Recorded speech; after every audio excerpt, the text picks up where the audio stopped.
નમસ્કાર દર્શક મિત્રો, ચરોતર બ્રેકિંગ ઇન્ડિયામાં આપનું સ્વાગત છે।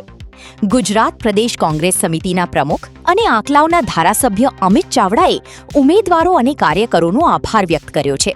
તેમણે જણાવ્યું કે ગુજરાતની જનતાએ મૂકેલા વિશ્વાસ બદલ તેઓ આભારી છે અને જનતાના જનાદેશનો સાદર સ્વીકાર કરે છે। તેમણે વધુમાં કહ્યું કે તાનાશાહી અને ભ્રષ્ટાચાર સામે લડીને વિજેતા બનેલા કોંગ્રેસના તમામ કર્મઠ ઉમેદવારો અને કાર્યકરો અભિનંદનના પાત્ર છે। જ્યાં કોંગ્રેસને જનતાના આશીર્વાદ મળ્યા છે, ત્યાં ભ્રષ્ટાચાર મુક્ત સુશાસન આપવાની પ્રતિબદ્ધતા વ્યક્ત કરી છે। સાથે જ તેમણે જણાવ્યું કે જ્યાં કોંગ્રેસ વિપક્ષમાં રહેશે, ત્યાં મજબૂત વિપક્ષ તરીકે કામ કરી પ્રજાના ટેક્સના પૈસાની લૂંટ રોકવા માટે નિષ્ઠાપૂર્વક પ્રયાસ કરવામાં આવશે। આવી જ તાજી અને વિશ્વસનીય ખબર માટે જોડાયેલા રહો ચરોતર બ્રેકિંગ ઇન્ડિયા સાથે।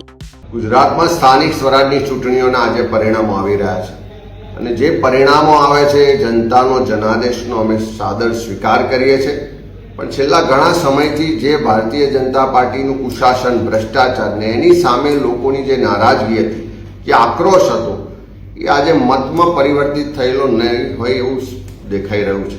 ત્યારે ગુજરાતમાં અનેક જગ્યાએ તાલુકા પંચાયતોમાં, નગરપાલિકામાં પ્રજાએ કોંગ્રેસના ઉમેદવારોને આશીર્વાદ આપ્યા છે, બહુમતી આપી છે। ત્યારે અમે ભ્રષ્ટાચાર મુક્ત, લોકાભિમુખ વહીવટ થાય અને પ્રજાના પ્રશ્નોનું નિવારણ થાય એ તમામ સ્થાનિક સ્વરાજની સંસ્થાઓમાં સુનિશ્ચિત કરીશું।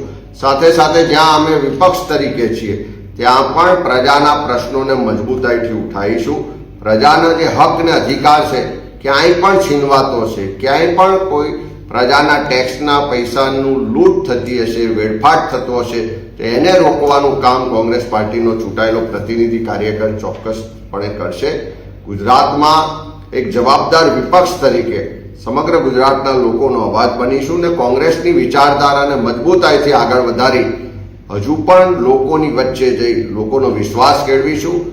જ્યાં જ્યાં સ્થાનિક સ્વરાજની સંસ્થાઓમાં ગેરવહીવટ થશે, જ્યાં પણ ભ્રષ્ટાચાર થશે, ત્યાં લોકો વતી લડવાનું કામ કોંગ્રેસનો ચૂંટાયેલો પ્રતિનિધિ, કોંગ્રેસનો કાર્યકર કરશે। લોકોના હક અધિકાર માટે, લોકશાહીની રક્ષા માટે અને બંધારણ બચાવવાની લડાઈ કોંગ્રેસની જારી રહેશે અને ગુજરાતની જનતાએ જે પણ જનાદેશ આપ્યો છે એનો સાદર સ્વીકાર કરીએ છીએ। સૌ અમારા જે લડાઈ કરી તે પોલીસ પ્રશાસનને સરકાર સામે લડ્યા એવા ઉમેદવારોને અભિનંદન આપું છું। તમામ જીતેલા ઉમેદવારોને પણ અભિનંદન આપું છું અને પ્રજાના પ્રતિનિધિ બની અને પ્રમાણિકતાથી, નિષ્ઠાથી કામ કરવાનો કોંગ્રેસ પાર્ટીના કાર્યકરોનો જે સંકલ્પ છે એને પુનઃ દોહરાવ્યો છે।